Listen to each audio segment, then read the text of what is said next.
Join Revolution Radio every Wednesday, 8 p.m.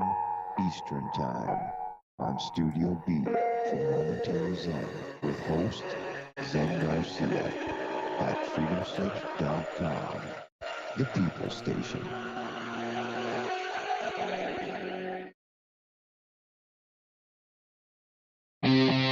We did not engage in conflict that was out of line with our mission. Is it disloyalty? Is it treason to oppose the hands of tyranny? Never! I will never send troops anywhere on a mission of that kind without telling them that if somebody shoots at them, they can darn well shoot back. I know not what course others may take, but as for me, give me liberty! Oh, give me death! A dark cloud is finally lifting across the world as U.S. military intelligence and their global partners are destroying the deep state criminal power structure that has ruled over our planet for hundreds of years. We are free with the God-given right, and we shall not give that right to any power on earth. Hi, I'm Scott McKay. The world is at, and I am your host on The Tipping Point on Revolution Radio, where every Monday from 8 to 10 p.m. Eastern, we bring you the latest in this ensuing takedown of this global criminal empire. That's an image of strength. You'll get the raw, hard truth here on The Tipping Point. So come join us Mondays, 8 to 10 p.m. Eastern in Studio B at revolution.radio.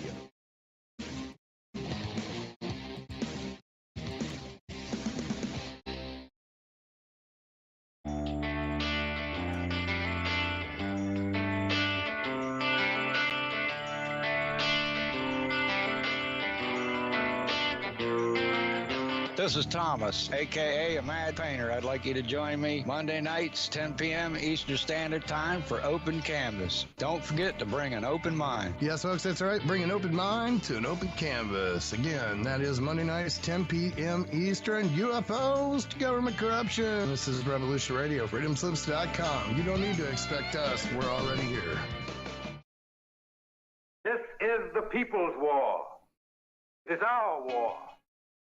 We are the fighters. Fight it then. Fight it with all that is in us. And may God defend the right. Warning! Warning! We gotta stop them! They're gonna kill us all! See how the trouble you've started? Be they the government, be they industry, be they organized labor, be they anyone, or human beings. Time when the operation of the machine becomes so odious, makes you so sick at heart that you can't take part. You can't even passively take part. And you've got to put your bodies upon the gears and upon the wheels, upon the levers, upon all the apparatus, and you've got to make it stop. And you've got to indicate to the people who run it, to the people who own it, that unless you're free, the machine will be prevented from working at all. Revolution Radio at freedomslips.com, the #1 listener-supported talk radio station, throwing ourselves upon the gears of the machine. Revolution Radio, where information never sleeps. You called down the thunder, well now you got it. Right, you tell them I'm coming, and hell's coming with me, you hear? Hell's coming with me! Revolution Radio. Here we go, hour one.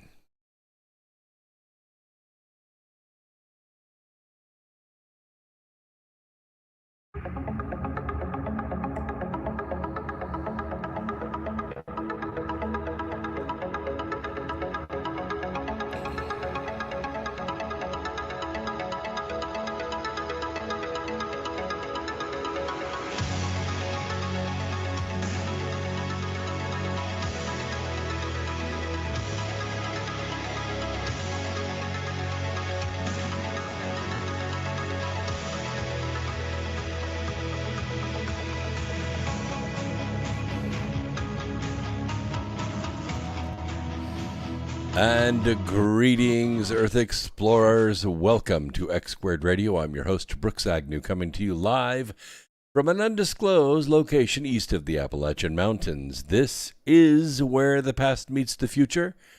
In here, the results are always positive. We might go a little past your imagination, but have no fear. You will be safely traveling with us. Tuning in here will treat, cure, and prevent the disease of ignorance. We are streaming to you live with our good friends down at Revolution Radio at freedomslips.com, the number one listener-supported network in America, possibly in the world. We're also streaming to you live on several video platforms, including Rockfin and Rumble and Facebook and Twitch and DLive and Twitter and Foxhole and YouTube. So you can catch us virtually anywhere where video is streaming live right now. And if you miss any part of the program, just put in my name and you'll find it. It's everywhere, and it's free, and it's live. I have several stories tonight, and this is a 2-hour format. So we run 1 hour, then we take a break, then we run another hour. The hours are very short. And I will be monitoring all of the chats. So most of the chats are being consolidated in one program. So Baba Susie's there, Old Dog's there, Comfortably Numb is there. Let's see, who else do we have? I think Freedom Truckers out there. Deborah Pollard's out there. Blue Otter's out there. Mr. Choney is out there. So, and it will continue to fill up, of course, as the evening goes on. And we're also going to be monitoring the Foxhole chat. And already Sherry Pittsburgh and Keep True are out there. So good to see you there. Foxhole is a wonderful platform, has virtually the cream of the crop of all podcasters are in the warm, safe place known as Foxhole. You can get it through pilled.net, like red pilled, pilled.net, and you'll find us there. We're there by invitation, and we appreciate it so much. Par 5 is there as well. So we'll be watching your chats and responding to those. So any questions that you have, we don't have a call-in line. It's much more efficient to do it by chat, and then that way I can read your chat and respond to it.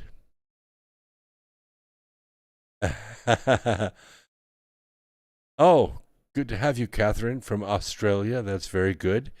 People from all over the world. We have West Coast, East Coast, Canadians, and now Australians. Very good. Oh, Dark Skies in the house. That's good. Very good. Thank you so much. What is it? The Distati, whatever that is. It means something to you, so therefore it means something to me. And Old Dog's in Salt Lake City. Baba Susie's up in British Columbia. So we've got the world covered right now. This is good. Let's talk a little bit about star travel. It's sort of a question comes up from time to time, and I always respond the same way because I'm sort of limited, I guess, by physics in the sense that there's not enough energy in this universe to travel faster than the speed of light. It doesn't mean that the speed of light is constant everywhere or in every medium, because it isn't. We know that. But the ability for organic beings to get into an aluminum or titanium can and push the button and go to another star system is not possible. And so it's not possible for us. It's probably not possible for anyone to do. That is to say, unless there's some kind of interdimensional side door where you don't have to travel the distance. So in about 5 billion years, our sun is going to leave what's known in the Milky Way as the main sequence. We have a main sequence sun. It's easily spotted on the outer rim of the Milky Way. Anybody traveling by the Milky Way would be able to spot it if that's possible. But it is going to become a red giant one day, just like the star in the last world that I lived on, which is in the Cygnus region of the Summer Triangle. There's 3 stars that make up the Summer Triangle. Cygnus is one of them. Near Cygnus was a star that was going red giant. Around it orbited a couple of planets. And in the general region were 2 smaller stars, one red and one blue. So the world could see the sun expanding. It took obviously years and years and years for the corona to get out far enough to start consuming planets. But the mining ship that brought me and my wife to that planet had long since left, and we decided to stay behind with the indigenous people there because we loved the community so much. And it was, generally speaking, a dying planet, but it was a peaceful dying planet. And it was a planet that had some synergistic relationship between the very old plant forms of life and the animal forms of life that lived there, similar to Pandora. But this vision and this book was written years before Pandora came out by me.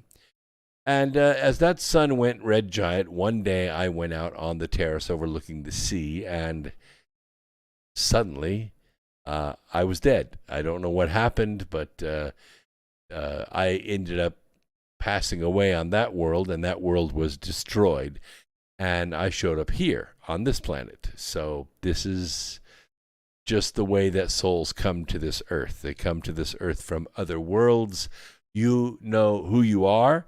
Many of you know where you came from and what you looked like before you came here.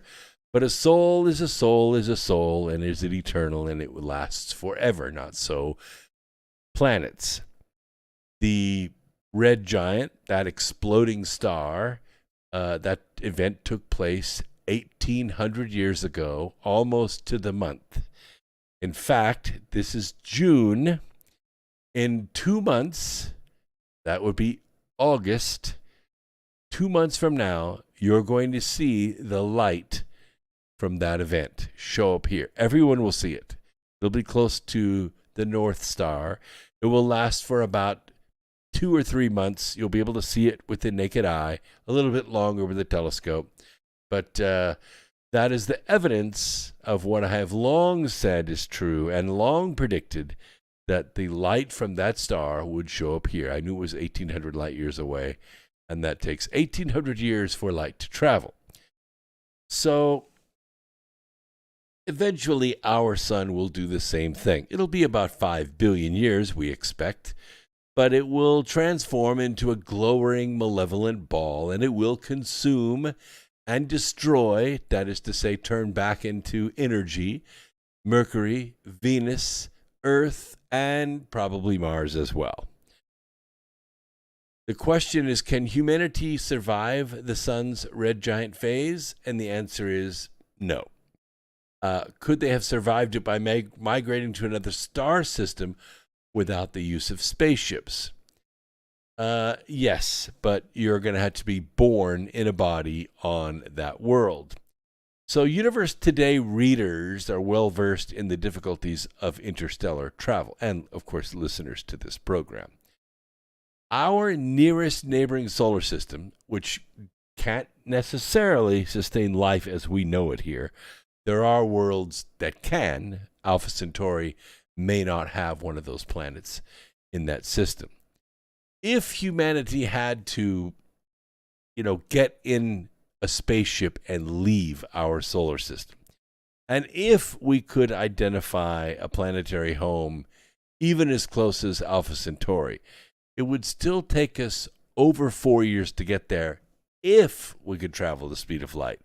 At half the speed of light, it would take over 8 years, probably closer to 10 years to get there, and that's if we didn't hit anything like an ice cube along the way. And those ships don't need to reach anywhere near to the speed of light.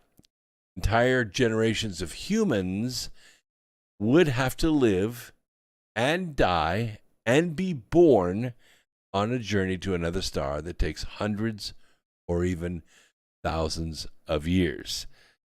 It is fun to think about for a few moments, but then reality begins to set in. A child born at zero gravity or even microgravity is never going to survive on a planet. Don't have the bones, don't have the ligaments, don't have the muscles. Your DNA is going to change in just a few generations. A different expression of your DNA will be evident.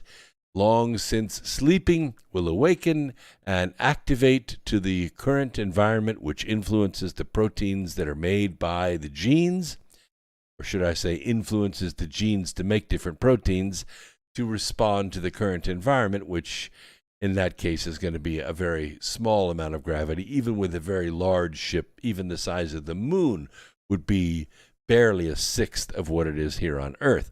And I can tell you right now, a child born on the moon will never come to Earth. Not going to happen. And a child born on Mars is a Martian. That's all there is to it. Never coming back to Earth. But there's the author of a new research article, and the article came out in a publication called the International Journal of Astrobiology. And he makes the case for basically a space ark. An ark to take a select few, and I don't know how those would be selected, probably by the amount of money they have, to another free-floating planet, maybe known as rogue planets. Now, this is something that I brought up in Asteroid Mining, the Future of Energy. The fact that most planets that are in our galaxy are not orbiting around a sun. They're known as rogue planets or free-floating planets. Now, you'd think that they're just floating balls of ice, and in general speaking, they are. But they do some have heat generated from inside the planet, volcanic activity that warms the planet from the inside. And they do have their own atmospheres. The things that they don't have would probably be weather, because these rogue planets are probably not going to have a moon orbiting them, and you have to have a moon orbiting a planet in order to have weather, or at least tides, to be able to move the biology around the planet. You have to have an oblique angle, or should I say an angle relative to a source of light, so that you can have photosynthesis to make plants. Without photosynthesis, I don't know of a biological process that can make plants that can sustain organic life. That is to say, in some respect, we are all plant eaters, right? Okay, we may eat the animals that eat the plants, but ultimately, we're eating the plants. The protein's a little bit more refined because the animals like cows or sheep or goats, or if you eat goats, whatever, eats the plants, and then we eat the animals that eat the plants. So we concentrate the protein in our bodies so we don't have to have stomachs, the size of a wheelbarrow in order to stay awake for 18 hours a day. We consume a lot of energy, so we require that energy to be packed in a very small amount of food. That's why vegetarians are such low energy creatures. They just can't compete with meat eaters, never could. This guy, the author's name is Romanovskava, and he's a professor of physics and astronomy at Houston Community College. He says, I propose that extraterrestrial civilizations may use free-floating planets as interstellar transportations to reach, explore, and colonize planetary systems. And when it comes to the search for other civilizations, these efforts could leave technosignatures and artifacts. I propose possible technosignatures and artifacts that may be produced by extraterrestrial civilizations using free-floating planets for interstellar migration and interstellar colonization, as well as strategies for the search for their technosignatures and artifacts. We make the case in the Ark of Millions of Years, it's a 4-book series, about 2,000 pages, that Noah, his ship called the Ark of Millions of Years, that's what he called his ship, the Ark of Millions of Years, and possibly Eden itself were actually another world.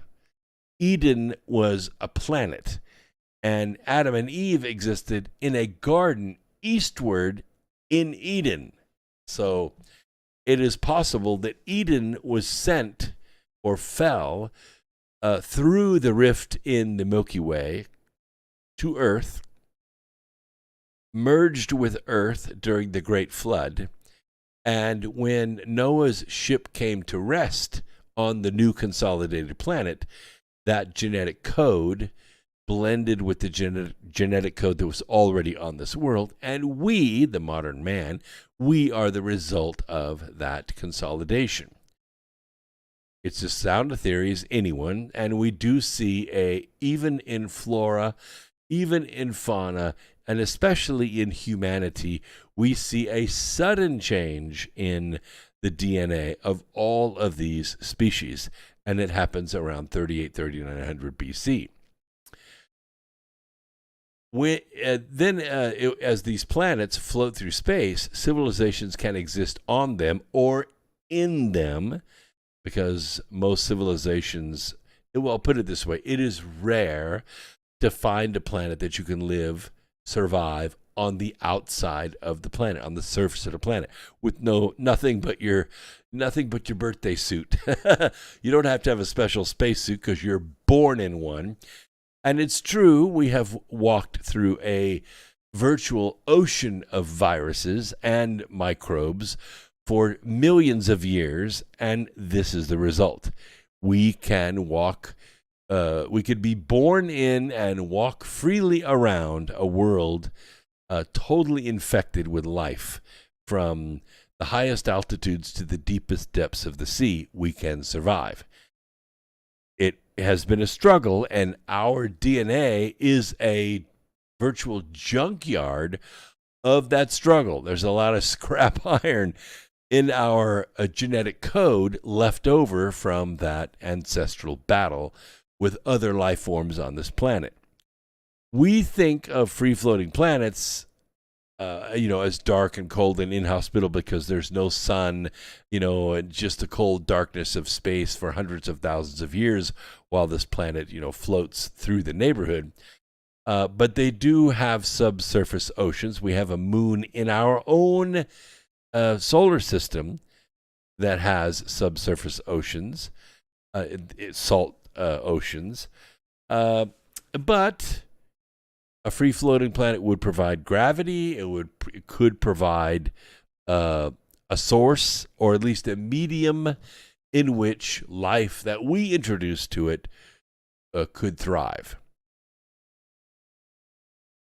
An advanced civilization could also engineer the planet for an even greater advantage by steering it, putting large rockets on it or a giant solar sail. You could move the planet and develop the energy sources so that it becomes habitable. Look at the moon, for instance. The moon has, darkness and light that lasts for days and days and days and days, and the north and south poles of the moon have virtually consistent temperatures year-round.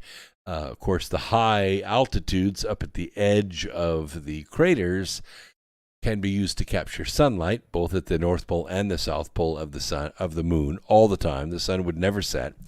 And then deep inside the polar craters is frozen tens of thousands of years of pure, clean water, helium-3 that would make all the rocket fuel and all the oxygen that you would ever require.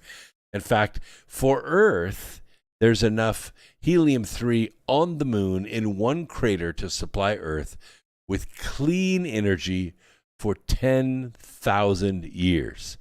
Enough fuel to power all of the nuclear reactors on the planet without having to dig a single hole or burn a single tree on Earth. So far, we don't really know how many rogue planets there are, but in 2021, a team of researchers announced the discovery of between 70 and 170 rogue planets, each the size of Jupiter, which obviously would have more gravity than we could handle, in one region of the Milky Way. And in 2020, one study suggested there might be as many as 50 billion free-floating planets in the Milky Way galaxy. Where do they all come from? Well, as it turns out, the odds of falling into a stable orbit around a sun are pretty low. It can be done, but, it's sort of like, we have to do a lot of calculations to send a ship to the moon and orbit around the moon, even more calculations to send a satellite to orbit around Mars. Lots of people have tried it. Lots of people have failed. The Russians, the Chinese, the Brits, but other people have succeeded. You can make the calculations, you can make adjustments, and you can fall into orbit around Mars. Planets don't make those adjustments, so they don't get it right. And it is very difficult, especially when the size of the sun and the size of the planet are pretty close to one another. It's the odds of coalescing in something stable and not destructive are very, very small. When the planet is smaller and the planet that's being approached is larger, then you have another issue. One is called the Roche limit. The Roche limit is where the smaller planet gets inside one diameter of the larger planet. It overcomes the internal gravity of the smaller planet and it comes apart. It literally has more gravitational pull from outside the planet than it does inside the planet, and it literally stretches the planet into pieces. So it's destroyed, becomes an asteroid belt, basically. But if it's the right size and it happens to be the right angle on the right plane of rotation, it can fall into an elliptical orbit around that sun and stay there. But the vast majority, well, a significant number, maybe not the vast majority, but a significant number of worlds in the Milky Way galaxy are not orbiting around the sun, or any sun. They're just kind of traveling through. And the idea behind capitalizing on one of these worlds, especially if it has the right resources like metal and water and interior cavities that could be used for pressurization and occupation, it's been done. It has been done. I lived on one myself. I remember parts of it. I don't remember when it was. Obviously, it was before I got to Findara, which is the world that was destroyed 1,800 years ago. But, those machine cities do exist, and the civilizations that live on them are thousands and thousands and thousands of years old. It does have gravity. It does supply the ship with everything it needs, except for the things that it likes to obtain by stopping by other worlds and mining or gleaning those things that it needs to refuel with. Like water is a big one because you can make fuel and you can make oxygen and you can make food and water from water. Water is rare in space, so it's one of those things that it is a unique molecule, and it takes a lot of energy to break it apart and not very much energy to put it together. But finding it in the right quantity and the right chemical with the right memory is difficult to do. And so these machine cities, these rogue planets that are part planet, part machine, travel around the universe and look for these things. And they survive off of them. Let's see. Now, he asked the question, how often can these ETCs or our civilization expect a rogue planet to come close enough to hitch a ride on? Well, there was a study done in 2015, and the study showed that the binary star, a W0720, which is also known as Schultz's star, you can look it up if you want to, it passed through our solar system's Oort cloud about 70,000 years ago. So it does happen. It does happen.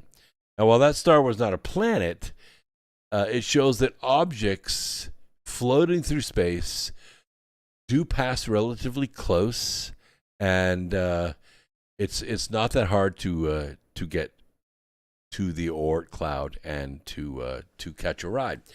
The telescope that we just put out into what's known as the gravity well on the other side of the moon. It's shadowed by the moon from the sun, so it sits in a very cold spot. It has reached its temperature. It is a fantastic telescope. I should look it up right now because I'm talking about it. Let's see. It's the James. Help me out, chat room. I'm getting to it. Hold on a second. Space Telescope. It's quite the James Webb. That's what it is. The James Webb Space Telescope. It is the largest mirror ever put in space, and it's now able to see way further than Hubble because it's a colder, larger telescope, and it doesn't have to orbit. It's sitting in a gravity well that is 250,000 miles from the moon in a point equidistant in this sort of distance between the Earth and the moon and this gravity well. It's a place where Trojans can stay. Trojan asteroids are fairly stable. They don't move around a lot. And I have proposed in my book, Asteroid Mining, the Future of Energy, that we actually put an asteroid on purpose in that area and that we build it into a space station. And it would have some microgravity, it would have all the metal you need. You'd be able to build out the interior of it, and you'd be able to survive impact upon impact upon impact and not have to worry about your ship being busted into pieces. But it will also give us the ability to look deeper into space and prevent Earth, or at least give Earth a warning that something's coming long before it comes. And you want me to send pictures? Oh, yeah, send pics of the Earth from the Webb telescope. Yeah, that's kind of hard to do because it's on the other side of the moon. It's not going to get a view of Earth. That's the whole point. It's out there in a place that is a gravity well, so it doesn't move around much. It's a place of very low gravity, surrounded by high gravity, and it can just sit there eternally. It'll be there when we get there, I suppose. Anyway, with sufficient lead time, if we could find one of these things headed our way, we could adapt that object to our needs. Now, there's a couple things we could do with it. We could artificially slow it down and settle it into one of the 5 gravity wells around Earth, or we could hitch a ride on it and stay with it and exit our solar system and keep going with it, much like Voyager is, except you'd have a planet from which to draw energy. The third scenario is similar to the second one, but it involves an object from a civilization's outer solar system. Romanovskaya uses the dwarf planet Sedna in our solar system as an example. Sedna has a highly eccentric orbit that takes it from 76 AUs, which means astronomical unit. That's the 93 million miles between Earth and the sun. We just call that an AU. And we measure distance in space in AUs when it's in our general neighborhood. So 76 AUs from the sun, and it goes way out to 937 AUs in about 11,000 years. So with significant technology and lead time, an object like Sedna could be turned into an escape ship. So if the sun went red giant, Sedna would survive if it was way out there in its far elliptical orbit. And there are a lot of potential problems. On purpose bringing a dwarf planet close enough to make the jump, you run a lot of risks. You run the risk of disrupting the other planets in the solar system, either perturbing their orbits or breaking them apart or moving their moons around so they become, asteroids or meteorites and meteors and just plow into the planets. Everything's kind of stable the way it is right now. And the fourth scenario also involves objects like Sedna. When a star leaves the main sequence and it expands, it becomes this red giant. In other words, the mass that is now in the bounds of the sun, that mass is now spread over the size of a solar system. It obviously doesn't warp space-time in the same way because it's not all in a small area. there's a critical distance where objects will be ejected from the system rather than remain gravitationally bound to the dying star. Sort of like, all right, I'll pose this question to you, and you can answer it in the chat room, but I'll give you the answer. If the sun were to suddenly go out, suddenly it just shut off, how much time would actually elapse from that moment to the time the light went out on Earth, till it went dark? Yeah, about 8 minutes. Yes, that's correct. About 8 minutes. Chad gets it right. So the sun would go out, and 8 minutes later, Earth would go dark. Now, here's another question. If the sun were to, let's just say, transdimensionally disappear, let's not say it exploded, because if it exploded, 3 days later, we wouldn't exist anyway. But let's just say someone just sucked the sun right out of the middle of our solar system. How long do you think it would be before Earth would take off in a tangent straight out into space? How much time before the gravity of the sun goes away? Yes, Matt gets it right. 0 time. So in essence, the gravity link between the sun and the Earth is at least 25 to 50 times faster than the speed of light. Once you cut that rope, the Earth would take off in a tangent straight away from our orbit, a right angle straight away to whatever point we happen to be aimed at the time that the sun disappeared. So as the sun begins to expand, it goes red giant. Maybe it takes out Mercury. Maybe then it takes out Venus. Before it gets to Earth, Earth's orbit is going to change. We're going to drift further out into space because the gravitational pull of the sun isn't in the same spot anymore. It's now spread over many, many, many, many times the diameter of the sun. And that is the issue. That is what... So Earth then becomes the traveling planet. As long as the dying star doesn't expand too quickly, it expands slowly enough that the planet can use its acceleration around the planet, because we're basically falling into the sun. It's just that the speed with which we're traveling around the sun prevents that, because we're conserving the momentum. But if that gravitational pull leaves that spot and it expands or grows to the point where it's no longer able to hold us, the orbit will begin to grow and we'll move further and further and further away from the sun. And yes, it will get a lot colder. Probably, and the only safe place to live will be near the equator. So anyway, in all of these scenarios, the rogue planet or the other body is, unless we really improve our technology, it's not a permanent home. It's a lifeboat. It's a traveling vessel through space, like Eden was, like the machine city that brought us to Fendara 1,800 years ago, or more than 1,800 years ago. All these free-floating planets, they're not going to serve as permanent means of escape from existential threats because of the waning heat production in their interior. Planets will eventually fail to sustain oceans of liquid water, and they will become ice planets. We have to live on the interior for the next few thousand years.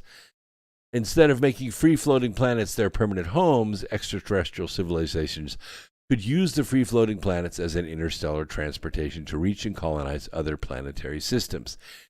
Even the people that believe in the Anunnaki and in the 10th planet coming close to Earth, and then them making the jump from that planet to Earth and remaining on Earth while that planet went way out into space, maybe never to come back again. Even that theory falls in line with this theory that Yes, that's right, Chad. Earth is a ship.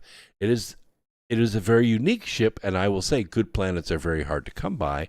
I don't think there are many planets like Earth with the plethora of life that we have on it. We are basically Pandora, right? Our planet is beautiful Pandora.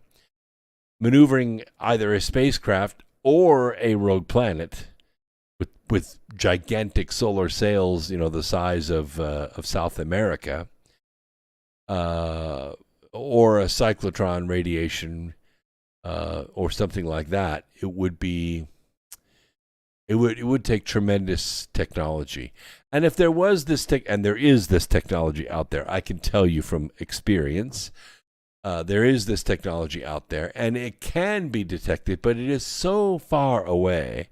Space is so vast, and as far as I know, there isn't a ship like that on its way here.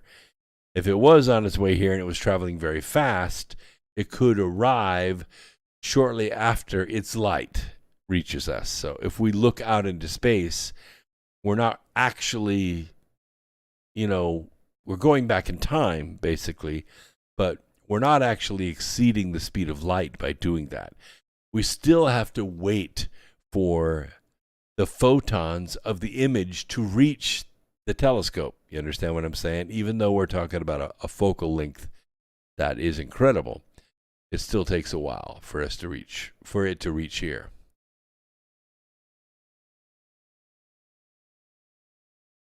That's a long post, Wrecking Ball. I can't read this. I'll read it during the break and remark on it. Yeah, got it. Infrared emissions could be another technosignature, obviously, if a civilization existed on these planets. You remember the movie Contact?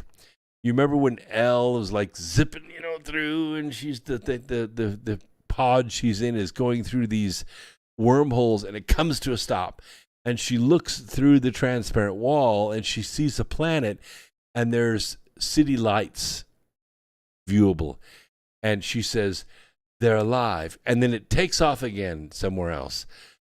Those kinds of signatures would be visible, and we would be able to see that far out into space, just like anybody, passing by our solar system could look out and say, hey, look at that third planet down there. Look at all those freeways and stuff at night. Yeah, because we emit a lot of light, and we emit a lot of radio waves and TV waves and stuff like that, a lot of energy. In other words, it's a techno-signature that there's life on Earth. It's not like, you have to look from Mars and you see this little blue ball out there and you go, oh, that's interesting. Let's go look at that a couple years away. You could also pick up all the radio waves from it and go, hey, there's civilization there. Let's go see what's up.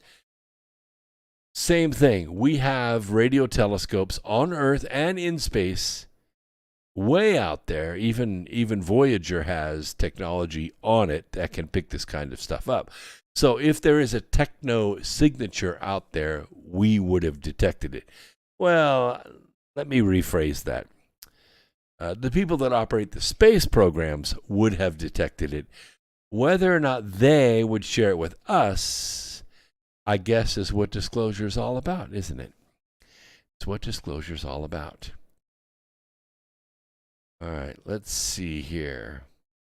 We have about 15 minutes left in this hour. I wanted to give you a Bearing Arms update.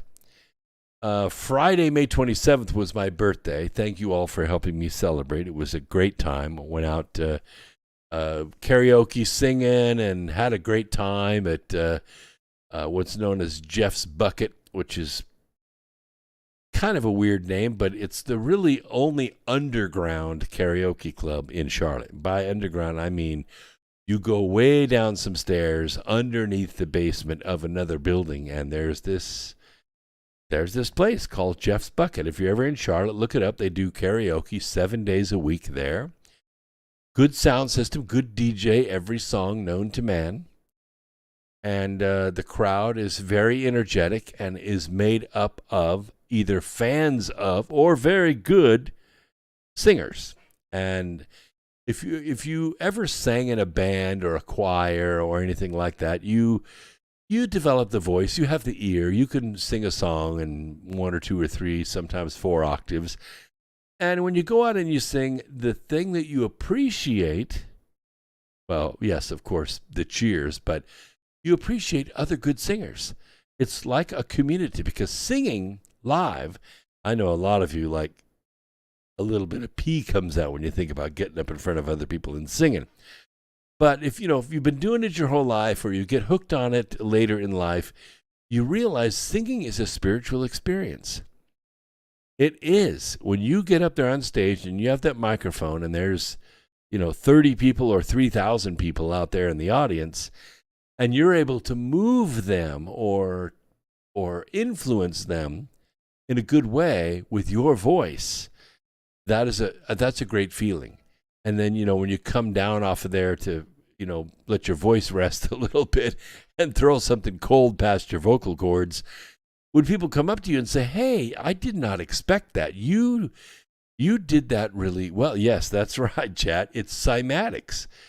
That's what it is. When you are able to hit these notes and hold them, there's a pleasant feeling.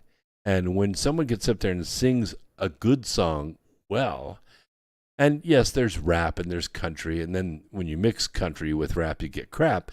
But then there are, ballads, and there's rock songs, and I've even heard opera. But when somebody gets up there that has a really good voice, there was this woman down in Texas. Her name was Mallory, and she was large. Okay, I don't mean to in that a derogatory way, but she was a very large woman, and looks can be deceiving at a karaoke club. You see beautiful people get up there. They can't carry a tune in a bucket. Maybe that's why he calls it Jeff's bucket. But Mallory would get up there, and she sang this song called Tin Man. Yeah, that one with Miranda Lambert. And oh my gosh, just mesmerized you the way she could sing the song. Way better than Miranda Lambert. You just were drawn in by the tone and the breath control and everything that this woman has. She was tremendous at this song. It's just something that, America, that's right. Actually, Japan. I was called to Japan by Toyota right after 9/11. They needed to move a plant from Tokyo, well, not Tokyo, but outside of Tokyo, an area known as Daido-cho, a prefecture, move it from there to North Carolina. And I was probably one of 5 people in the country that could do this. I had to go there and learn Japanese and then take the plant apart, machine by machine, crate it up, put it on a ship, fly home, get the building ready to install it, which there were a lot of issues with the building itself, and then put it all together and do what's called a PPAP 7 months later, which is a production part approval process, which is a very technical way of qualifying production equipment to make sure that it can make the part reliably and repeatably, which I did on time. But while I was there, the president of the corporation, after we had this kind of ceremonial dinner one night, we made some kind of landmark we made on time. They took us out to dinner, and it was very elaborate. It was all very well catered or very well served by the staff in a very small, exclusive kind of dining setting.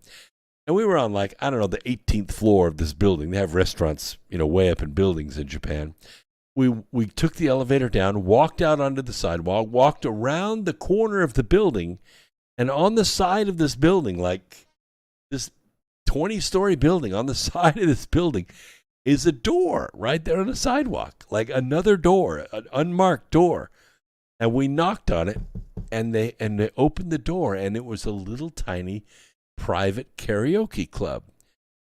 Well, I mean, my palms are getting sweaty. I'm thinking, oh my gosh, I've never sung before, with people like this. I've sung on stage lots of times, but I sung in choirs for 20 years. We go in there. They have whiskey and water, very diluted. It's kind of a social gathering, and they're handing this gigantic 3-ring notebook around with every song that they have in the system. And I didn't know what to do. I finally ended up settling on John Denver. I settled on Country Roads, and I sung the song. And that was, I'm going to say, that was probably, it was January of 2002. Yeah, January of 2002. We'd already finished a bunch of work, and it was January of 2002. And I was hooked. I sung karaoke virtually every month for the rest of my life. And I took a break about a year and a half. I guess I didn't go out very much. But I went out on my birthday, and I sung my guts out, and I just loved it. Just loved it. So anyway, also on May 27th, a 4-time convicted felon, his name was Dennis Butler. He had a little different plan. He went to a graduation party in Charleston, West Virginia, and he took with him a stolen AR-15. And he decided he was going to go shoot that place up. Yep, so Dennis Butler walked in with his stolen AR-15 and began shooting. Fortunately, also at the graduation party was a woman. We don't have her name, but I will share with you what she did. She was a concealed carry registered gun owner, and she had her own gun in her purse. And she drew it, and she shot Mr. Butler dead before he could injure anyone. Yeah. So a good woman with a gun saved a whole bunch of lives by killing this gunman. And that is that's gun control. All I got to say to this woman is good grouping, baby. That's what we're talking about. Yeah, that's right. Right. Yes. Yeah, John Denver. It's kind of a tenor song, kind of high, you know. But I can sing I could sing Elvis, I can sing Robert Plant better than Robert Plant can now. Probably better than he could sing it in his day. I've just been blessed that way. I have a voice, and I've taken care of it my whole life, and I like to sing. All right. I want to talk a little bit about the global syndicate's war on the armed American. This is a good segue. We have about 5 minutes left in this hour, and then we'll continue it. It is clear now that Virtual Joe and his gang of criminals, they're not actually the president of the United States. I mean, you know that, right? I was on Coast to Coast with George Norrie, and he asked me a question about Joe Biden, and I said, well, Joe Biden's not really the president. He's a virtual president. The president's actually on the other side of the teleprompter glass. That's who's president. We don't know who that is right now, but Virtual Joe is Virtual Joe. I mean, even the most casual observer can see that a bumbling fool who cannot make his own oatmeal, let alone run a country, cannot do this on purpose. The words he is attempting to read from behind the glass teleprompter, they are written for him, okay? They're written for him, the same as they were for Obama. Somebody asked me today, do you think Barack Obama's the guy pulling the strings back there? I said, hell no. I mean, Barack Obama was great at reading the words off the teleprompter. But if you turn that teleprompter off, he was a dumb shit. They were both dipshits, let me tell you. Now, I'll go so far to say that the writers are the same team. They're the same team from the same globalist think tank. So Representative Kat Kamek, she says, shameful how Biden administration is holding hostage school lunch program over transgender rules. That is exactly right. Biden administration is holding hostage the school lunch program over the transgender rules. We talked about this, I think, a couple Sundays ago. If a school won't teach 5-year-olds about sex and gender, their school lunch subsidies will be removed. Yeah. Local businesses have stepped up in some communities to pay for the school lunches anyway if Virtual Joe and his gang of criminals continues to hold the kids hostage.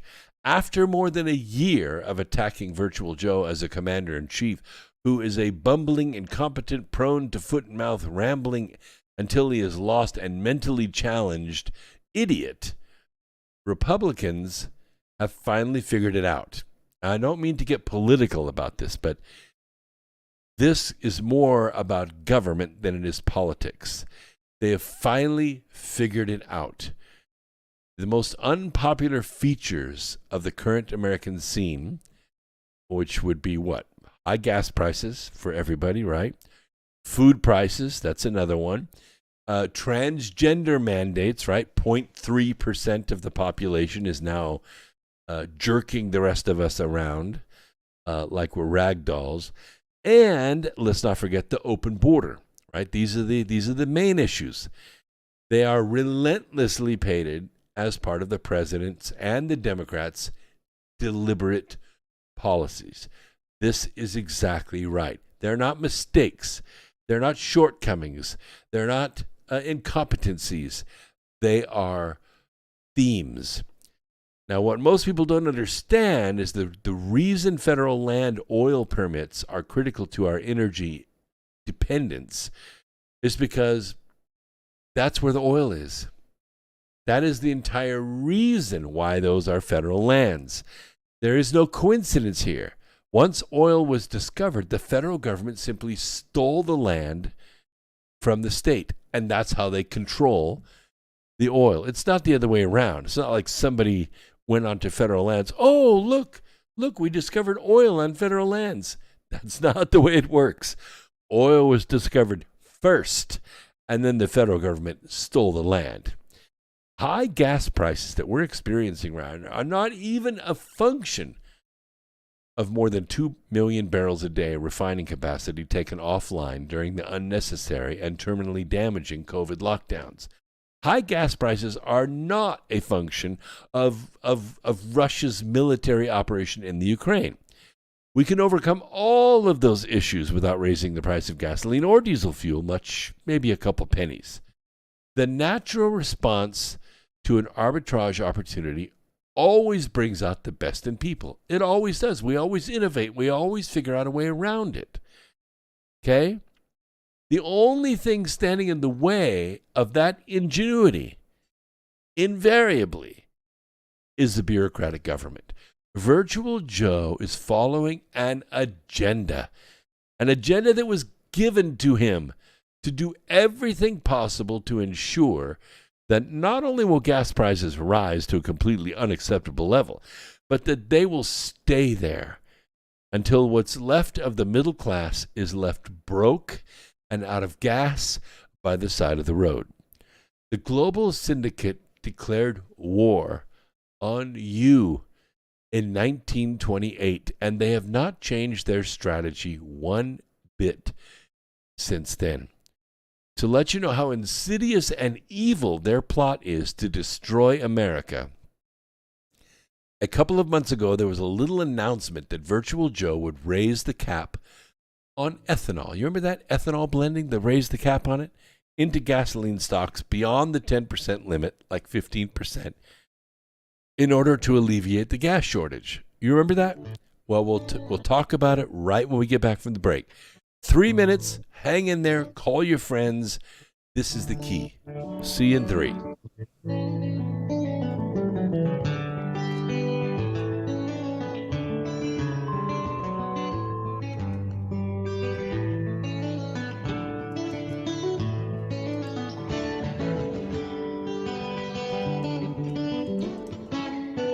Listen to Revolution Radio at freedomslips.com, and we'll be right back after this message.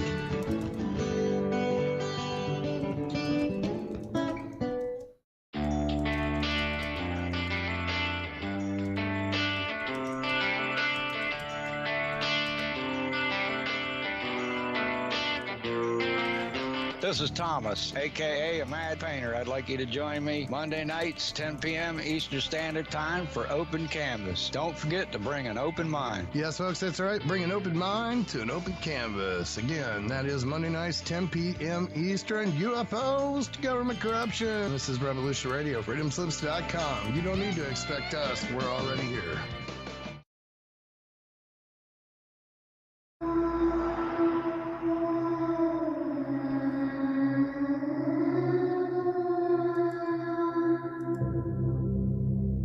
Are you interested in the paranormal,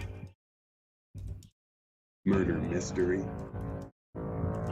real natural law? You enjoy interviews with amazing guests? Then join Crypt Rick every Monday night, 6 p.m. Eastern Standard Time, right here on Revolution Radio. Studio A, freedomslips.com. Crypt Rick's iPhone thinking. Welcome to the crypt.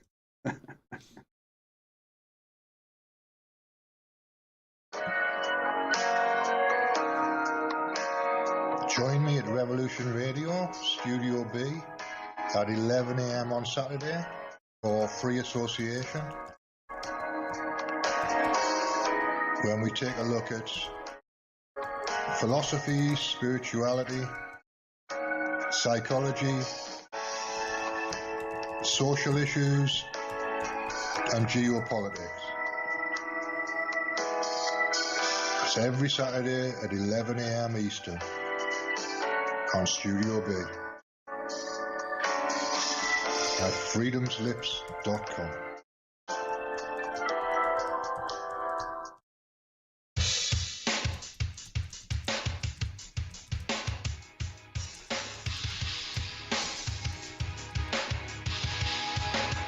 Enter into a world unseen on Raven Star's Witching Hour. You will encounter eclectic topics from the realm of spirit brought into our matrix of truth.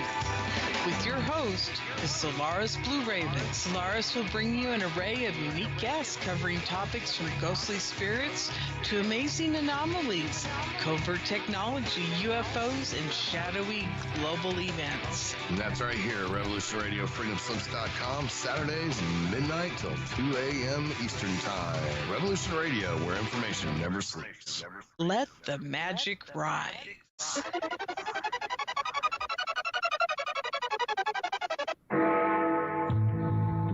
Galactic Interstellar Council on Revolution Radio Studio A, Fridays at 2 p.m. Eastern. Join us as we traverse the starseed paradigm, as expressed in the time-space continuum that we know as the divine expression of love and light. Integrating this conscious unity into the galactic paradigm. So welcome all, both terrestrial beings and galactic beings as one. So be it. You're listening to Revolution Radio.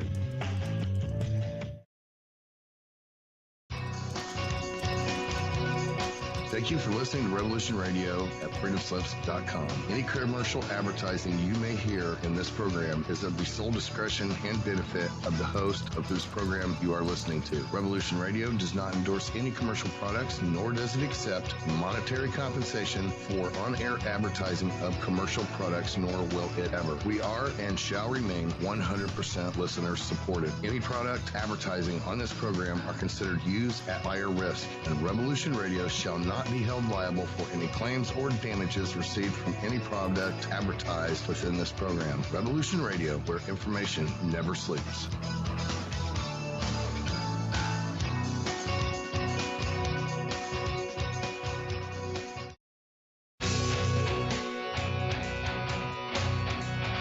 All right, thanks for listening while we took that short break here at Revolution Radio, freedomslips.com.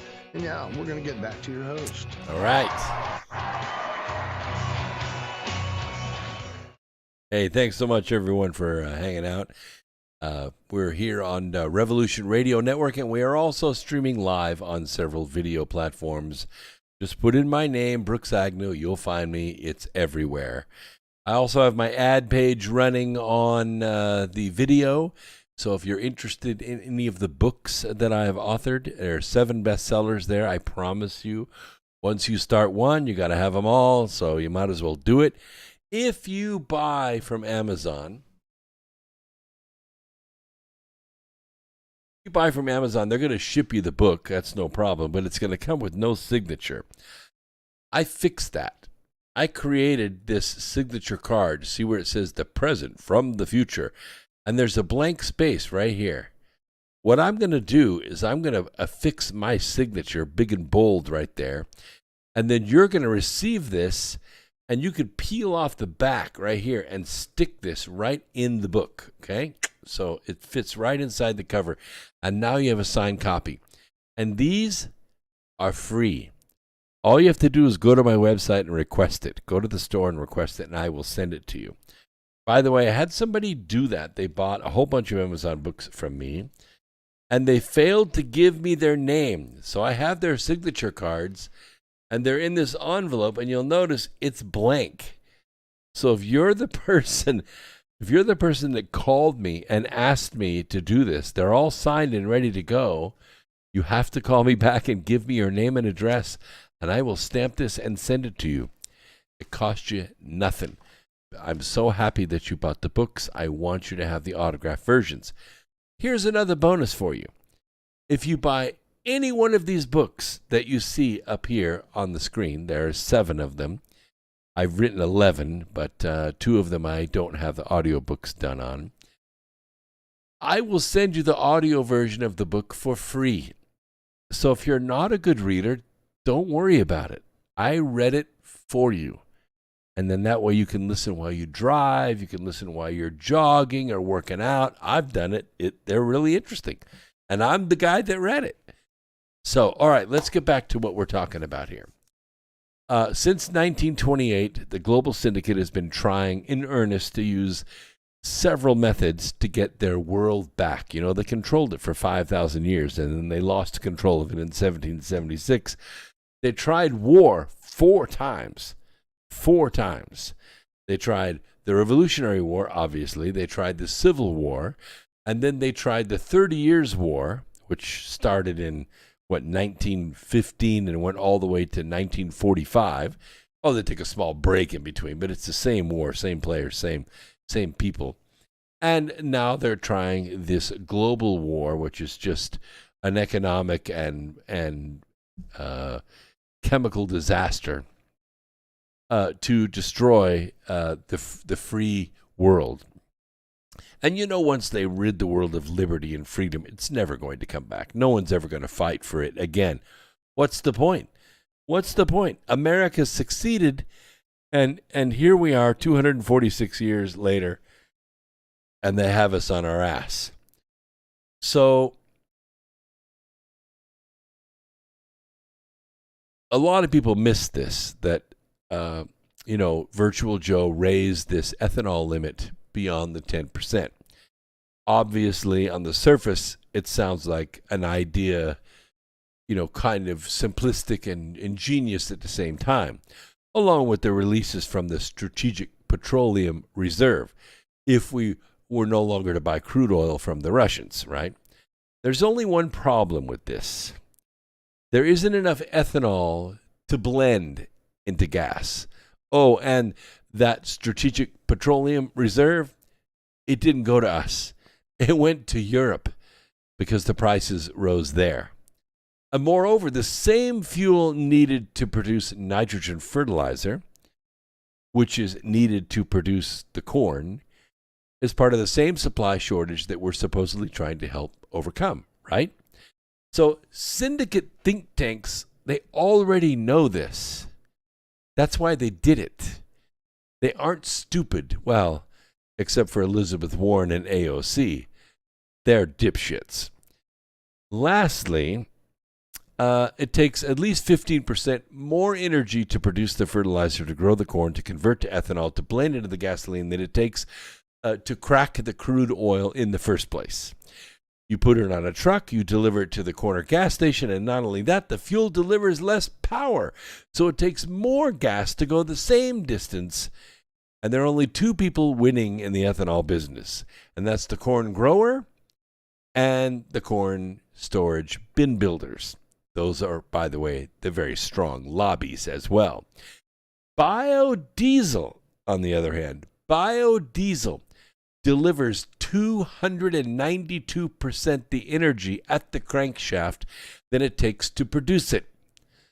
Of course, the EPA and the Department of Energy, they killed the entire biodiesel industry with two small changes to energy policy. First, they lowered the amount of methanol allowed in the fuel from 2% to 0.2%. That requires 90% more energy to extract, even though it is chemical methanol and it won't evaporate. Second, they reclassified biodiesel as an additive instead of a fuel. When I was on the Washington State Biodiesel Board, we fought as hard as we could fight, and we could not win. The EPA was going to win no matter what. By the way, biodiesel had been a fuel since the year 1900. Yeah, when a small diesel engine was exhibited by the Auto Company, which on the suggestion of the French government was run on peanut oil. Well, Rudolf Diesel made a much more powerful engine that was the basis for everything that you see today. And it ran on vegetable oil. It didn't even run on petroleum. Once the EPA classified biodiesel as an additive, the cost of selling it became prohibitive. Effectively, it killed the industry. Biodiesel cost $1.79 a gallon to make before these changes, and it tripled in cost after the changes. The oil industry controls the EPA and the Department of Energy through fascism. Everyone should know that. That is the truth. So there's also a point embedded in this analysis that is the real 800-pound gorilla in the room. And that is something that a Virtual Joe and his gang of criminals have weaponized. It's called the Renewable Identification Number. The Renewable Identification Number, let's just call it a RIN, they're blending offset credits. When we were making biodiesel, it used to be, I think it was 55 cents a gallon. 50 or 55 cents a gallon. It was the blending offset. We tried blending at the pump. In other words, we had a tank of what was known as B100, biodiesel 100%, and diesel fuel. And then we would blend at the pump with my invention, which was a fuel pump with a static mixer in the nozzle, in the handle. So when you selected your grade on the screen, or you pushed the grade that you wanted, whether it was B2 or B5 or B10, the micro pump in the pump itself would administer the biodiesel, and it would blend in the nozzle and come out the nozzle as either 2%, 5%, or 10% biodiesel, which, by the way, diesel engines love this fuel because it adds all the lubricity back to the fuel. All that low sulfur kills your engine, but this adds all the lubricity in the form of calcium back into the fuel, and it raises the cetane value. That's like in gasoline, we have octane. In diesel, they have cetane. The higher the cetane, the more power. So you had a more powerful, cleaner burning, smoother running fuel, and the diesel engines adored this fuel. But they changed the blending method. It now could not be blended at the pump because it was no longer a fuel.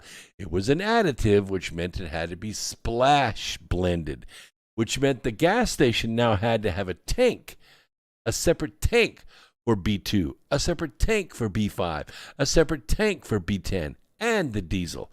Are you kidding me? Who's going to quadruple the number of tanks at a station? A truck stop would go broke doing that. It had to take up 40 acres to dig all those holes for those tanks, right?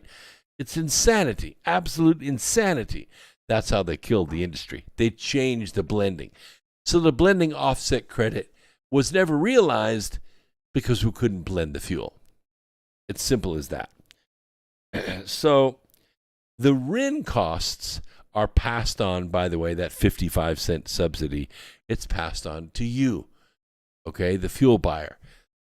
It's so simple, even Elizabeth Warren can understand this. Everyone has to go to the market to buy these RINs in order to ship their fuel. The cost gets passed on to you. And here's the worst part. It won't matter if the supply and demand forces within the gas and diesel markets balance, because the blending requirements that are mandated by Congress, which is the global syndicate, have ballooned the cost of the RINs to ensure that fuel prices remain high. So that's why they keep going up and up and up and up, and there's nothing you can do about it. Now, do you still think the Democrats are the good guys saving the world from climate change, and the GOP are a bunch of greedy corporatists? Did you miss the note about small refiners are going out of business and the Biden administration denying hardship exemptions to 36 of them? No, you didn't. If you're so green, you think this is a price worth paying because we're all going to go electric, then why don't you pay my fair share while the rest of us try and figure out how to rebuild what you've already destroyed? These idiots are upside down on their car loans. That's the same car they have been driving to get to the job they hate. They cannot afford to buy a Nexus 6 and Android from the movie Blade Runner with programmed accelerated decrepitude.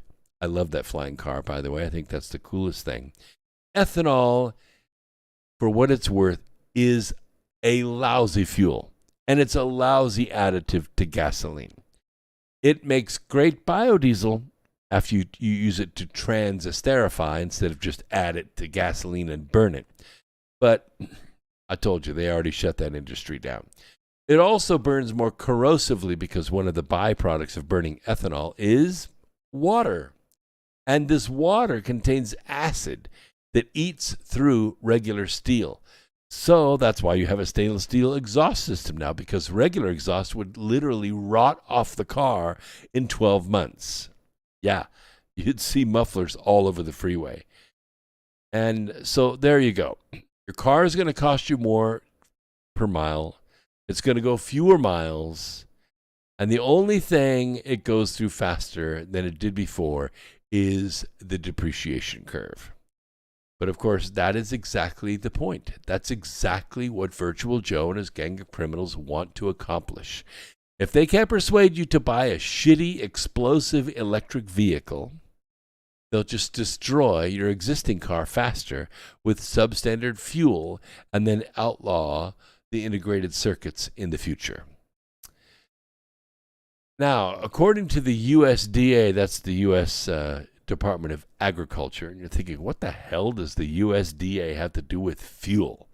Well, according to their crop report from last month, on average, 18 corn planting states like Nebraska and Kansas and Missouri, you know what I'm talking about, they planted 22% of the acreage in 2021 has been planted so far versus 64% planted in 2021 and just 50% of the previous 5-year average. I hate to tell you this, folks, but there ain't no corn to blend now. And there won't be tomorrow. So even if the war in Ukraine ends, which it did already, Venezuela comes back online, and the refiners are allowed to operate without restriction, there's not going to be any movement in the price of gas or diesel fuel, because as the amount of fuel shipped increases, the demand for these RINs increases as well, keeping the price high anyway. It's not the cost of the fuel. It's the cost of the freaking government. But Elizabeth Warren will save us all from these greedy oil men, right? On top of all this insanity, this paragon of virtue and champion of the lower classes wants to introduce a windfall profits tax on the oil industry to make them pay for the misery that she caused. And if you believe her, well, not only do you get what you deserve, just like Kamala Harris said, you got what you asked for. You better get reacquainted with those long unused bike riding skills. Our next talking point, let's see, will be that they fomented this dual crisis in food and fuel to solve the obesity epidemic and bring down healthcare costs. Remember, if you're skinny, you're healthy. If you're fat, you're not. So eat less, drive less, and die. And by the way, you could just eat electric vehicles. I mean, they're not stupid. They're just liars. And they're vandals. This is not bungling incompetency. It's intentional. It's personal is policy. They not only want you angry and screaming at each other and your boss and your wife and your kids who want to drive, but they want you doing so from home so they know where you are when they come to silence you. It's deliberate. It's intentional. I hope these two words are going to be repeated over and over again in the next 90 days by the Republicans. Going to make a lot more sense about what ails America and the fact that it is not accidental. The economic attack on the middle class is purposeful and is directed by the global syndicate. The sooner you know that, the sooner you can be empowered to fix it. Okay, by the way, hello everyone in Foxhole. Curtis Cross is out there. Carrie Lee's out there. Sherry Pittsburgh. Good to see you and great thoughts all. I answered some of you in the chat room.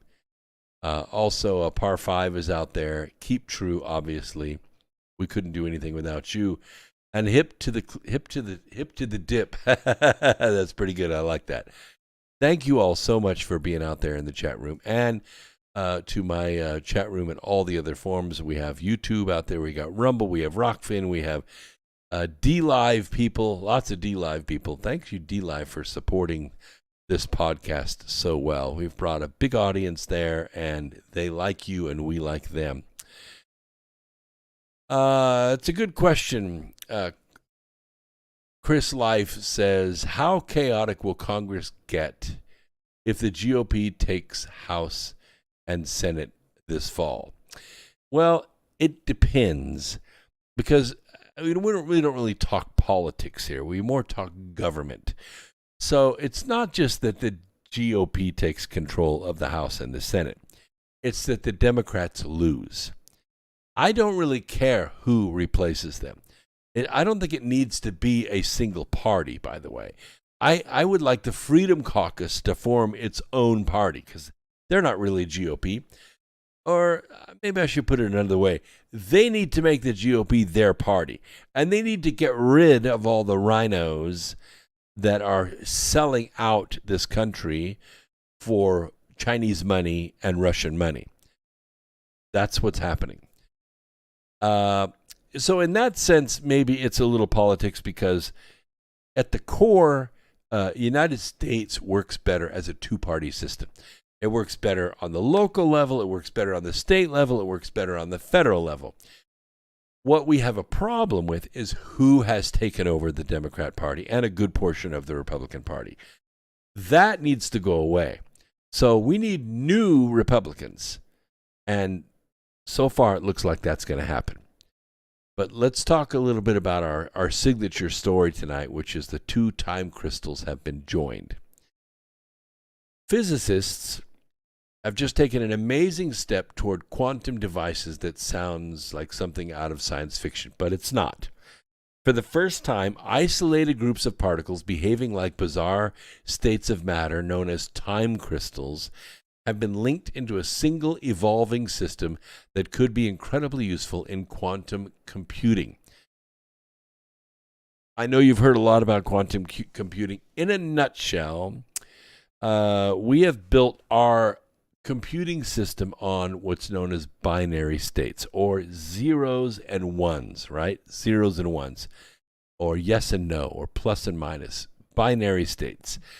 And so in order to accommodate larger and larger programs, we have to have faster and faster clock speeds, right? Because we can only do these binary codes, so the numbers get very large when you're writing this kind of code.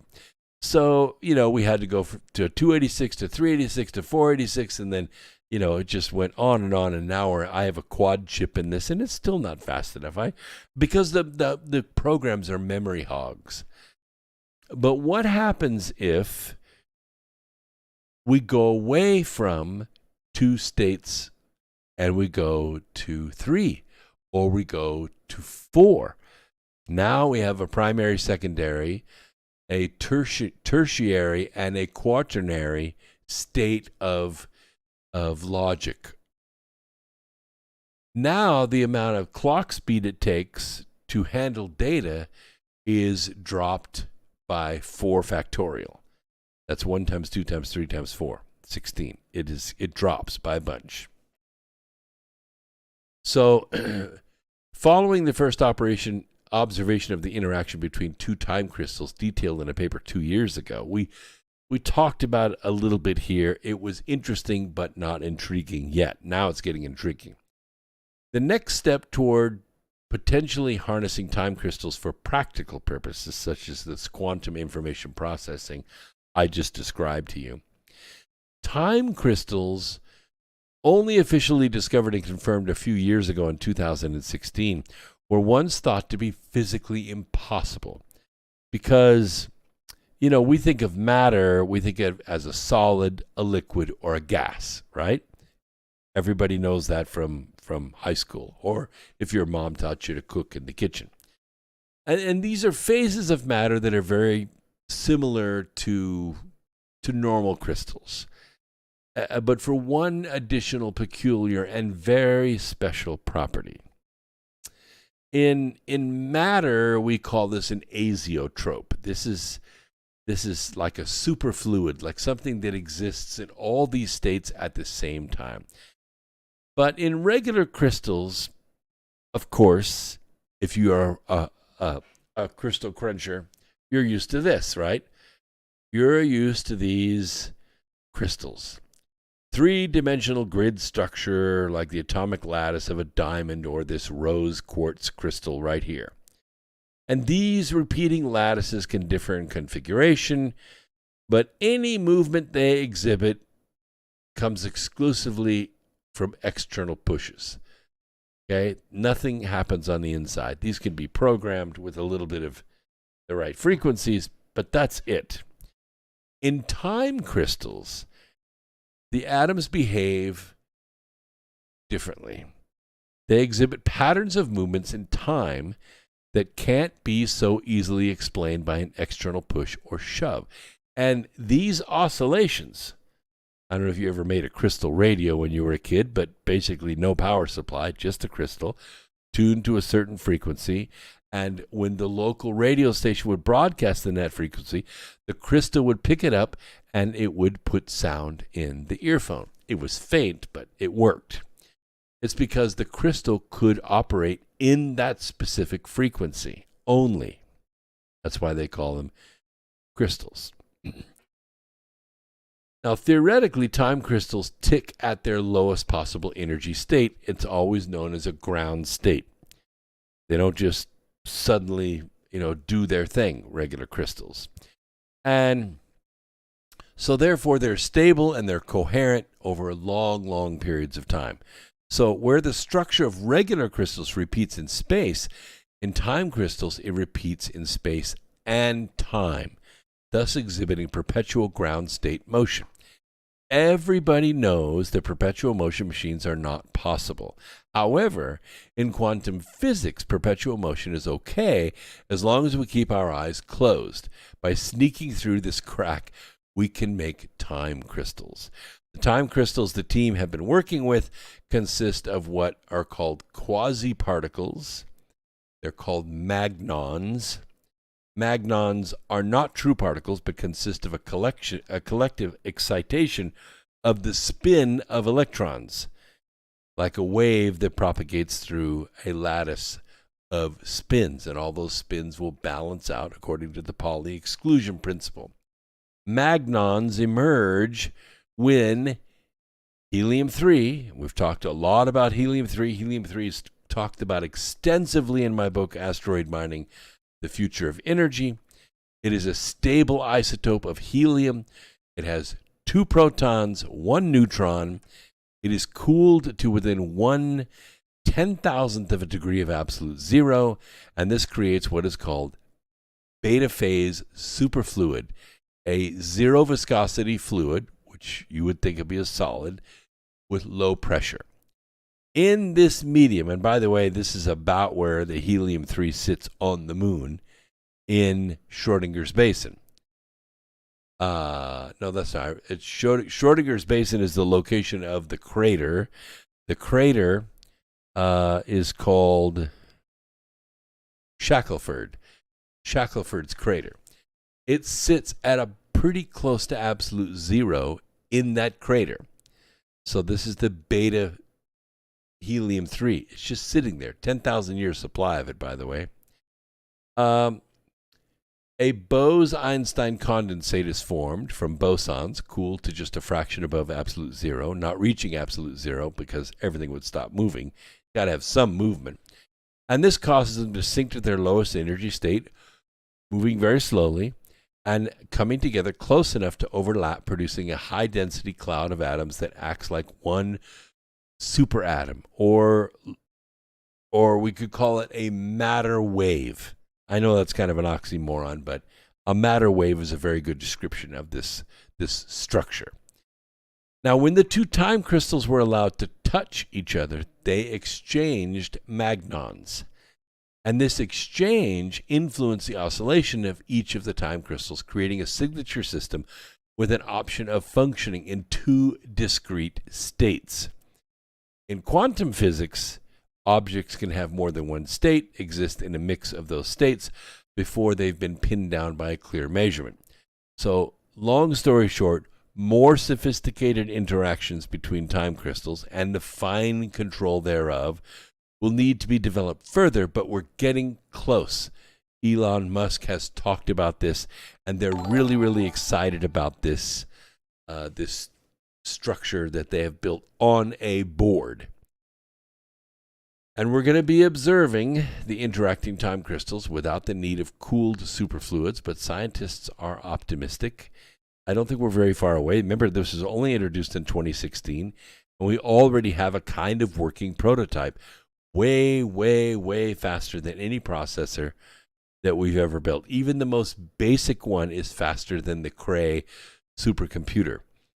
And it turns out that putting 2 of these together works quite beautifully, and they may do 3, they may do 4. What's going to be discovered in the next couple of years is going to be amazing. It's going to be amazing. We already know that these can exist at room temperature, and that is really the game changer. It's really the game changer. All right. We'll watch for it. We'll keep you posted. By the way, if we get a video of one of these operating, I will share it with you. What? Is that my naughty librarian out there? Wow. In the explanation of rogue planets and our galaxy, did I miss the main point? And can you summarize your talk? Will our sun go micronova? All stars nova at the same time, about every 11,700 years or something like that. All the stars go nova at the same time.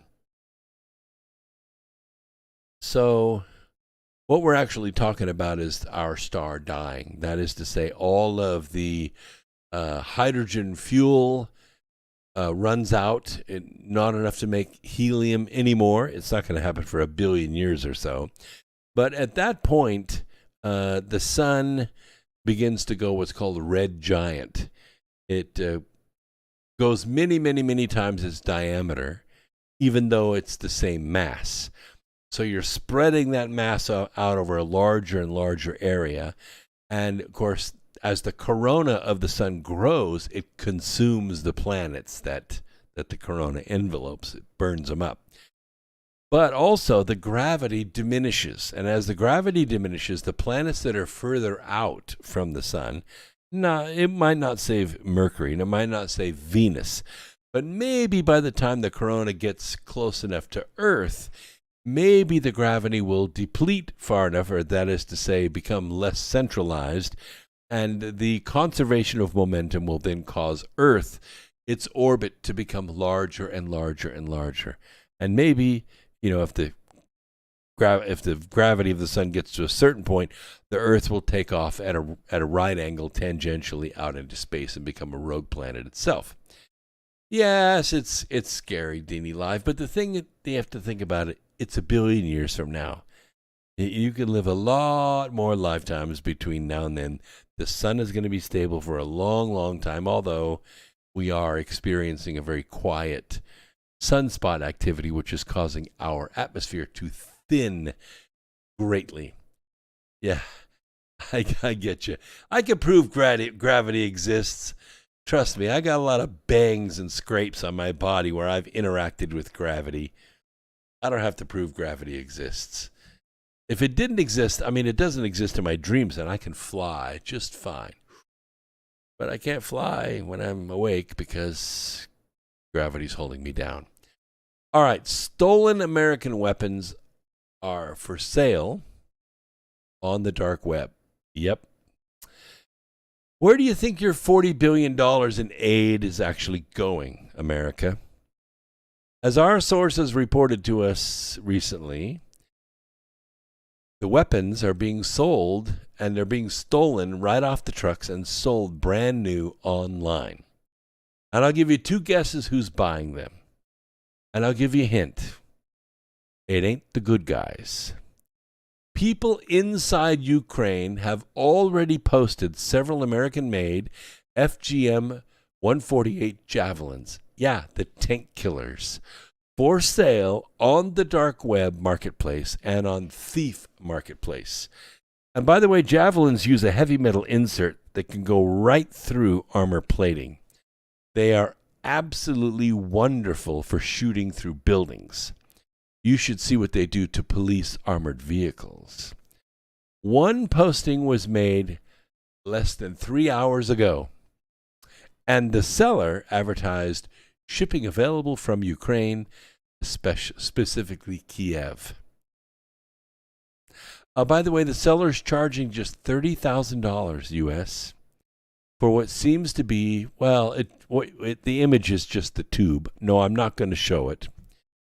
The sale ad does not show the command launch unit, which is necessary to actually shoot the Javelin, and it's unclear if there's a missile in the tube in the photo on the ad site.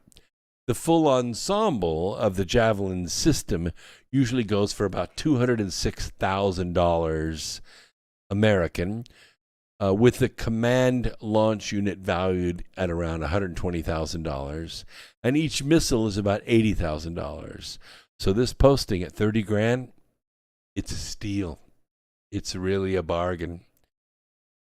And these weapons are selling right now, like 3 hours ago. It may already be sold. And they're going to be aimed at commercial aircraft within a week. So thank Anthony Blinken, while you still can, for the deaths of hundreds of innocent travelers.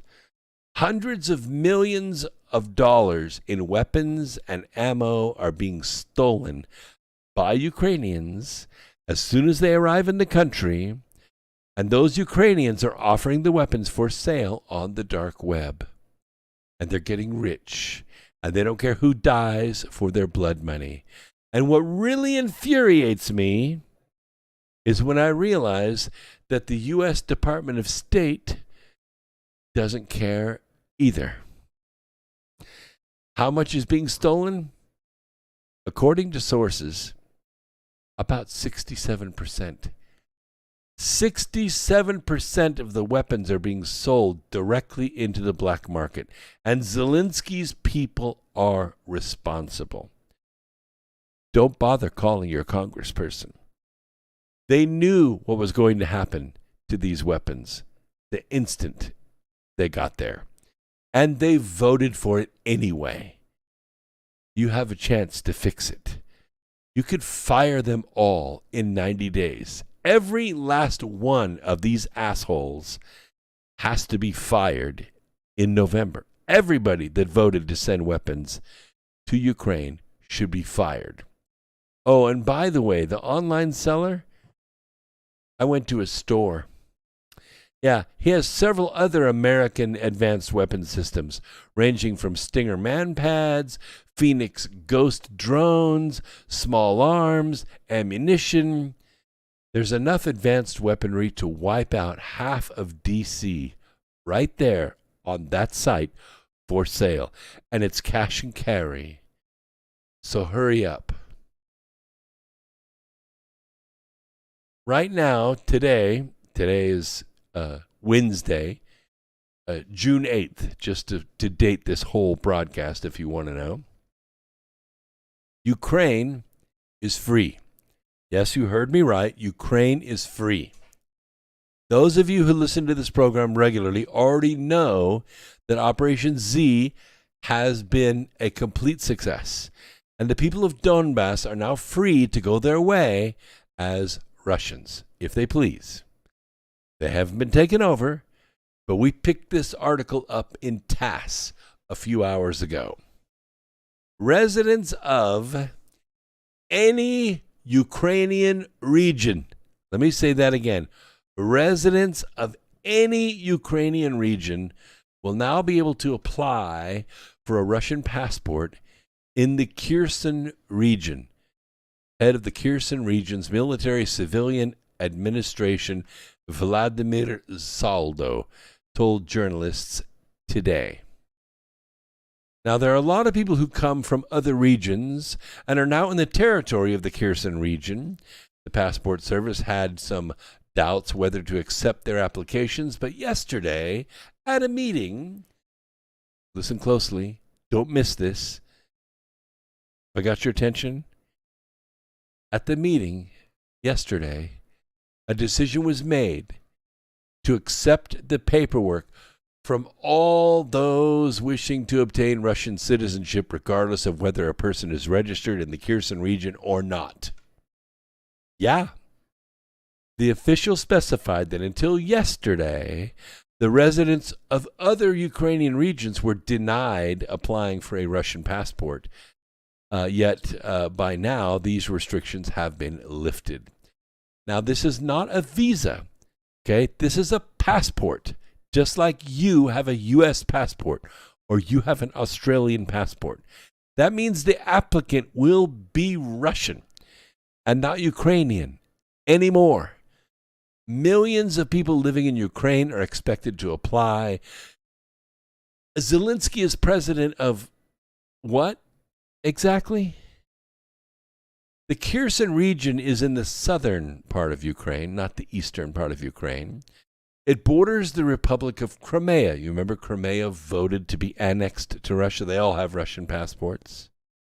2 weeks after Operation Z started, 2 weeks after Operation Z started, Russia's defense ministry reported that the region was fully controlled by Russian troops.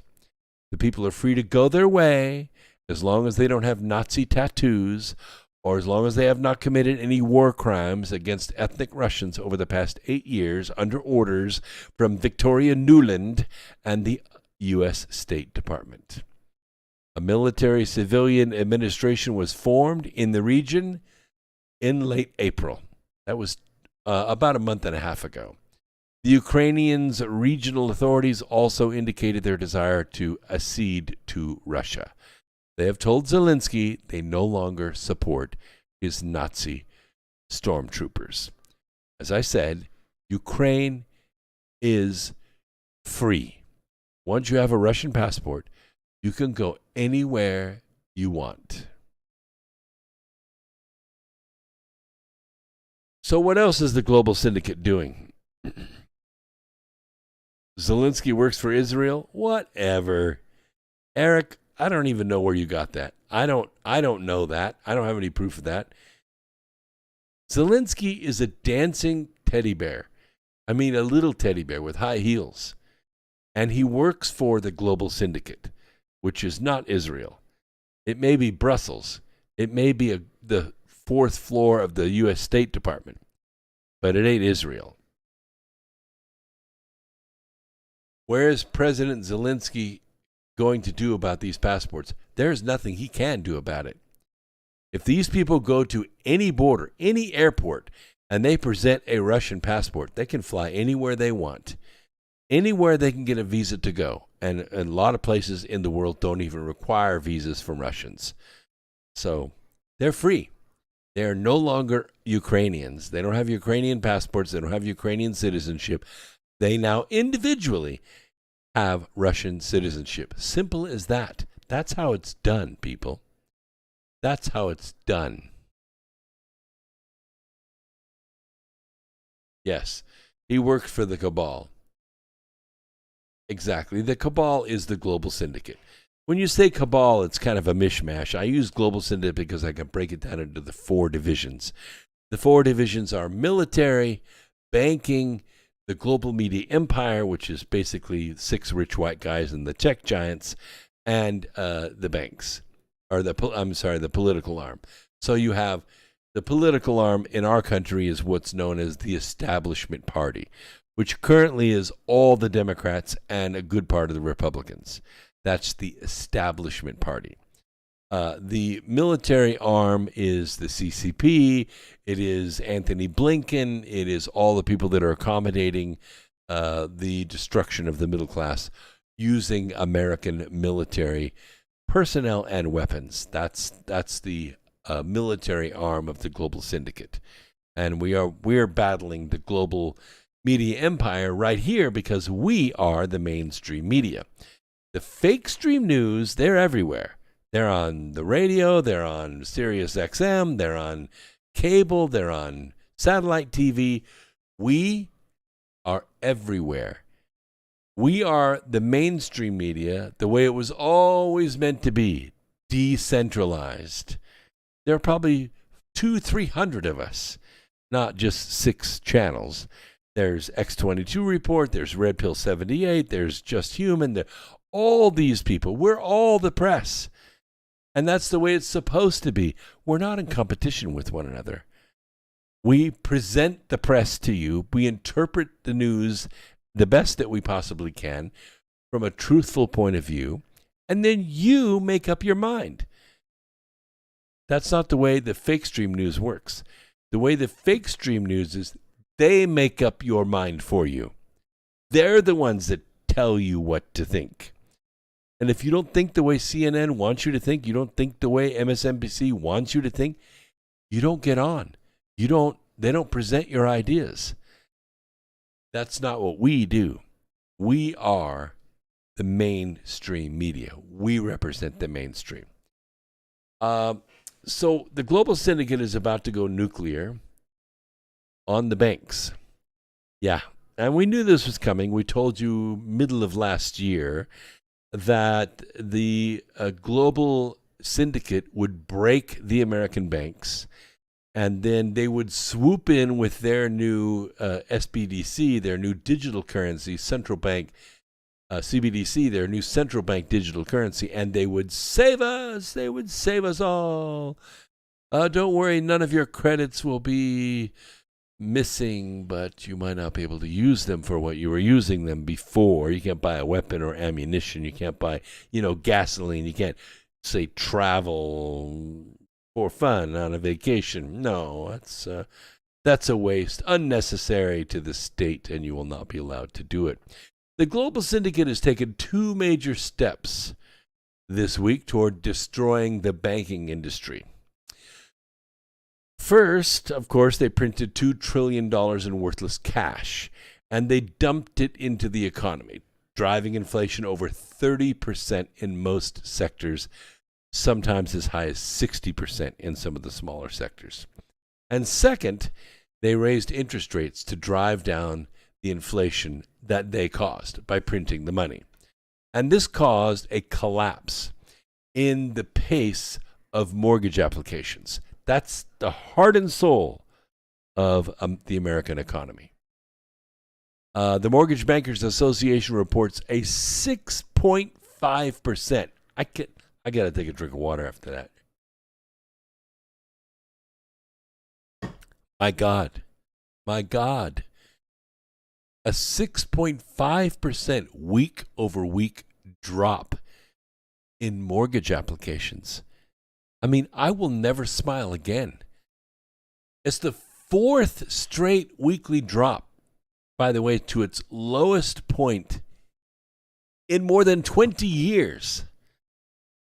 Purchases fell more than refis, tumbling 6.1%. I mean, that is catastrophic. 5.6% drop in refis. If you're in the mortgage business, you know what I'm talking about. This is poverty and devastation. Home mortgage-backed securities are the backbone of the banking industry. In 2008, the mass defaults by unqualified buyers caused a global crash. And this action by the global syndicate has caused a complete collapse of everything that's been rebuilt. Outside of the COVID lockdown collapse in mortgage applications, where offices were forced to close by the government, this is the weakest for purchase applications since November of 2016. Once Trump was elected, everything turned around. The economy was booming. Everybody was buying a house. Everybody was getting out of apartments, getting into houses, making money, getting jobs, starting businesses. Everything was happening. This should be no surprise. After reaching a new low for affordability, which was a couple months ago, the median new home in the U.S. became even less affordable for the typical American household in April of 2022. The basic mortgage payment for a median new home as a percentage of median income rocketed up. Now, we expected 2, 5, 6%, something like that. That's a stretch for a lot of people because they're buying as much home as they can afford, and then they kind of grow their income, to kind of exceed that mortgage payment. They're buying as much home as they could possibly afford. No. 1 month, it rocketed up from 33.8% of your gross income to 37.8% in 1 month. Now, that's a rate increase, Earth Explorers, of 48% per year. You cannot increase your income 48% in a single year. You can't do it. Even if you got a second job, you'll die, which means you're not buying a house. This has completely eviscerated the home retail market, and it's causing a tsunami of new home construction starts. Why? Why do you think that is? Why do you think people are buying land? Because people need homes, and so they're building them themselves instead of buying an existing home. There is a 6-week backlog. I've never seen this in 40 years of building houses. 40 years I've been building houses. There's a 6-week backlog of building permits right now. And this essentially is going to bankrupt the real estate brokerage business before Christmas. Good job, Joe. You did it. April 2022's median household income was just 17.4% of the value of the median new homes sold during the month. By this raw measure, new homes have never been less affordable for the period where we have data available. Did you get that? Never. Not since 1945 has a house been less affordable than it is right now. Thanks, Joe. Took them 15 months to screw it all up. Weakness in both purchase and refinance applications pushed the market index down to its lowest level in 22 years. The 30-year fixed rate increased 5.4 lines, While rates were still lower than they were 4 weeks ago, they remained high enough to still suppress refinance activity. And this is very important. The purchase market has suffered from persistently low housing inventory. Not enough houses for sale. Houses stay on the market maybe 3, 4, 5 days, and they're sold. People were earning and saving more money than at any time in history under President Donald Trump. They were looking for homes to buy until Virtual Joe and his gang of criminals completely crushed any hope of finding a simple, decent home for an affordable price. These worsening affordability challenges have been particularly hard on prospective first-time buyers. That's who's suffering. Let's see how much time we got. Oh, we got about 3 minutes. I can't get through that story. I want to say what happens when winning is everything. Court cases, other testimony, and various investigations have tied Hillary Clinton, her campaign, her lawyers, and many other Democrat activists to the strategy they created in 2016 to tie Russia to the 2016 election and Donald Trump.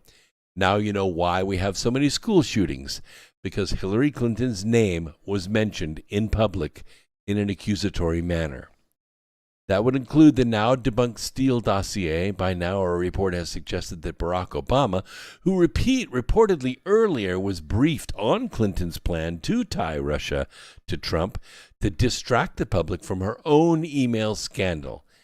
That means Obama knew, and that means Obama was complicit, and that means Obama is guilty of treason.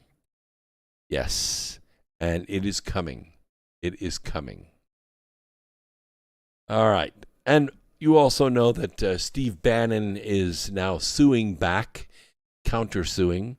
He has subpoenaed House Speaker Nancy Pelosi and the 9 members of the Select Committee investigating the January 6th celebration in 2021.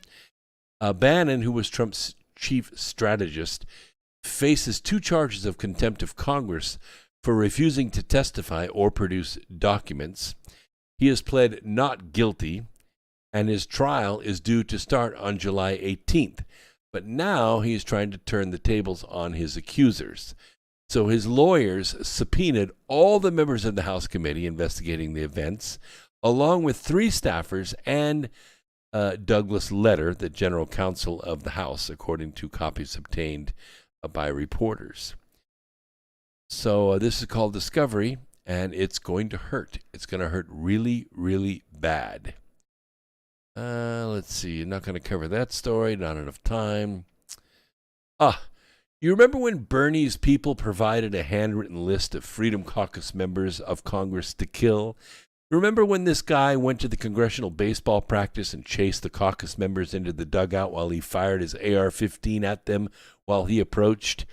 There was no place for them to go. 2 guards with 9mm pistols shot back, killing the would-be assassin who had already seriously wounded Steve Scalise. Well, a California man carrying at least 1 weapon near Brett Kavanaugh's Maryland home has been taken into custody by police after telling officers he wanted to kill the Supreme Court justice, according to the people familiar with the investigation. Once again, the radical, crazy, death-hungry Democrats have fired up an activist, provided him a weapon, and pointed him and shot him at the Supreme Court.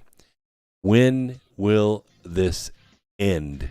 When will Democrats be denied the right to own a gun? When are you going to get it? When are you going to get it? All right. We're out of time. We will be back on Sunday night at 8 o'clock. We're here every Wednesday, every Sunday. Don't forget to sign up for the newsletter. It's free, which means it don't cost nothing. Peace, Earth Explorers.